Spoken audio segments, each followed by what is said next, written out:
Welcome. आज हम लोग कर रहे हैं कुछ ऐसे फंक्शन का इंटीग्रेशन फाइंड आउट करेंगे। जैसे समझ लीजिए कि जैसे हमने देखा था कि साइन इनवर्स एक्स का डिफरेंशिएशन जो है वो 1 by root under 1 minus x square होता था। वहीं कॉस इनवर्स एक्स का भी क्या होता था, minus differentiation of cos inverse x का जो डिफरेंशिएशन होता है वो minus of 1 by under root 1 minus x square. ये इसी का दोनों का है। अगर हमें इंटीग्रेशन निकालना होगा, इंटीग्रेशन इस साइन को अगर हम यहाँ लगा दे minus of cos inverse x तो कोई तरह, क्योंकि ये फिर भी इसका डिफरेंशिएशन फिर पॉजिटिव में आ जाएगा और कोई कांस्टेंट हो।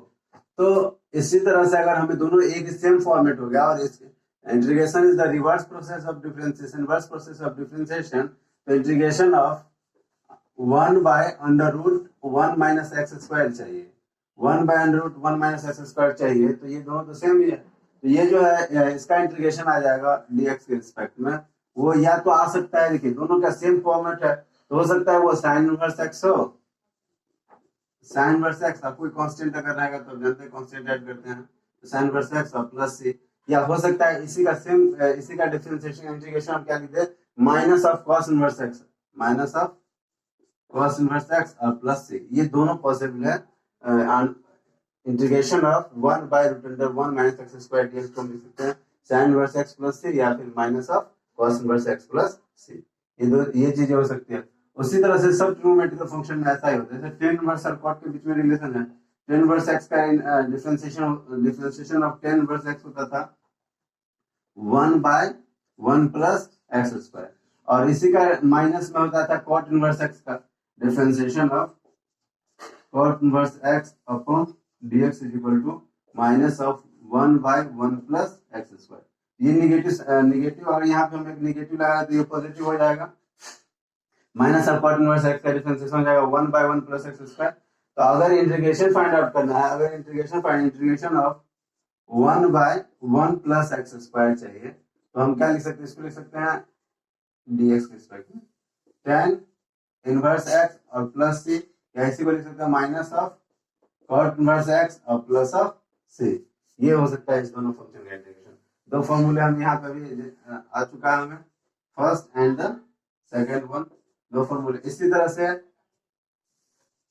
sec inverse x upon dx is equal to 1 by x under root x square minus 1, और यही हो जाता था minus of cosec inverse x का differentiation of cosec inverse x का। तो अगर इंटीग्रेशन चाहिए, integration of 1 by x under root x square minus 1 का इंटीग्रेशन चाहिए, 1 by x under root x square minus 1 का इंटीग्रेशन चाहिए, तो हो सकता है कि वो क्या हो जाए, cosec।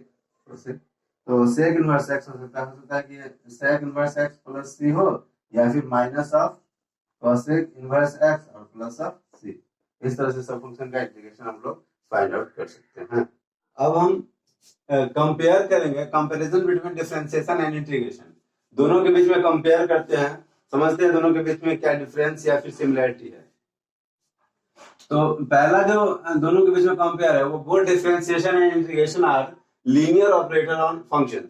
फंक्शन का एक लीनियर ऑपरेटर है। इसका ये मतलब कि जैसे हम दो फंक्शन था a f x और प्लस b g x, अगर था कोई फंक्शन इस तरह से लिखा जाता था b g x, और होल का अगर डिफरेंशिएशन निकालते थे चाहे प्लस हो या फिर माइनस, तो हमारा कुछ इस तरह से करते थे कि कांस्टेंट बाहर डिफरेंशिएशन ऑफ एफ एक्स, और फिर बीच में प्लस होता है प्लस, या माइनस होता है तो माइनस, और फिर b इंटू फिर differentiation of g x, constant बाहर आ जाता था।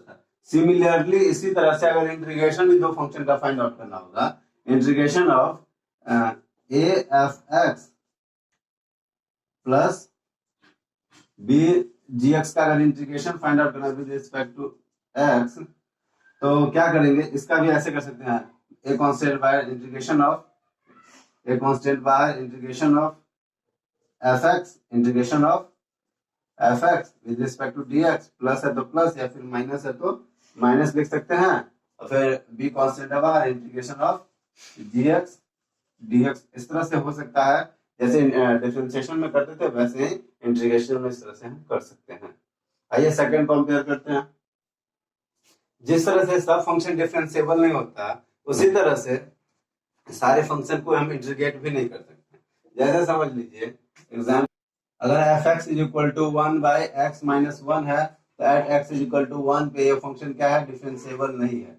उसी तरह से g x is equal to x minus 4 at x is equal to 4 पे जो है फंक्शन को हम इंटीग्रेट भी नहीं कर सकते, फंक्शन अनडिफाइंड है। तो इस तरह से हर जगह जो है फंक्शन कोई जरूरी नहीं है कि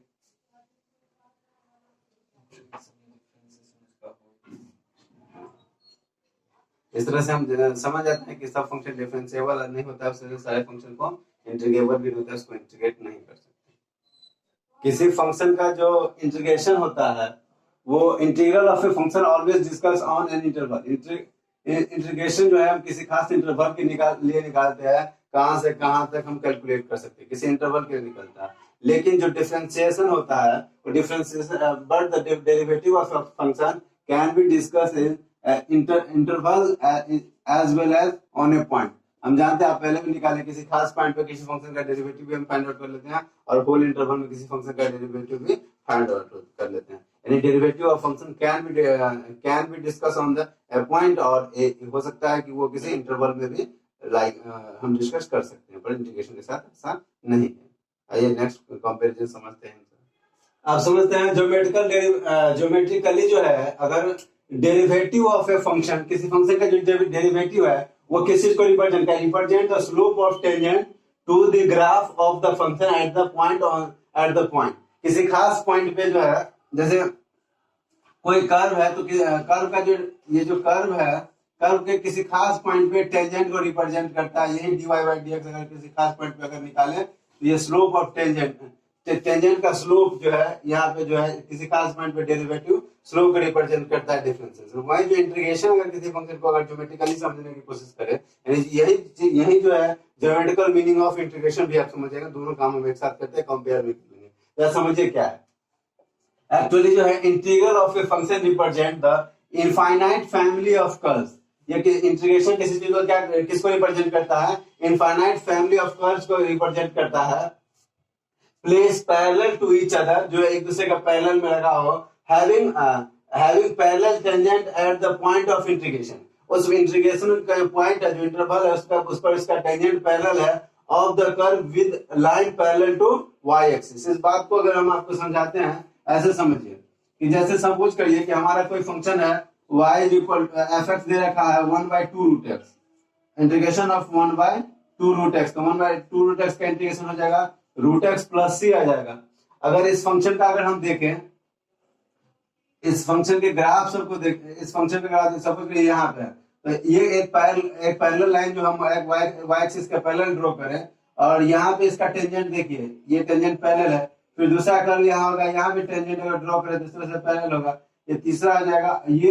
ये जो फंक्शन सारा हम देख रहे हैं ये क्या है, रूट एक्स माइनस 1, ये root x plus root x, यहाँ पे आगे रूट एक्स प्लस 1। और इस तरह से जितना भी कर्व बनाएंगे वो सब क्या है, या इस सब का टेंजेंट आपस में पैरेलल है और ये फैमिली ऑफ कर्व को रिप्रेजेंट करता है। ये क्या, ये सारे जो देख रहे हैं ग्राफ, जितना भी देख रहे हो रूट एक्स प्लस सी का ही ग्राफ है, कांस्टेंट के अलग अलग वैल्यू के लिए हमने ये। तो जब कोई फंक्शन का इंटीग्रेशन जो है वो फैमिली ऑफ कर्व को रिप्रेजेंट करता है, कर्व्स की इस फैमिली को ही रिप्रेजेंट करता है। तो यही अब इस डेफिनेशन को जरा समझने की कोशिश करिए कि integral of a function represent the infinite family of curves. Infinite family of curve का इंटीग्रेशन रिप्रेजेंट करता है।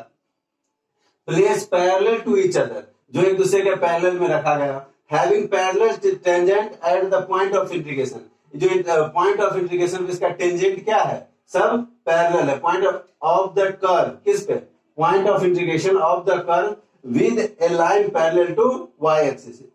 एक लाइन जो y एक्सिस के पैरेलल में हम प्लेस किया गया है, उस लाइन पे क्या है, उसका टेंजेंट आपस में क्या है, पैरेलल है। इसीलिए ज्योमेट्रिकल मीनिंग ऑफ इंटीग्रेशन यही होता है। तो हमने देख लिया कि कंपेयर करके क्या फंक्शन में कैसे जो है क्या दोनों में सिमिलरिटी है या क्या डिफरेंस है, वो हमने समझा।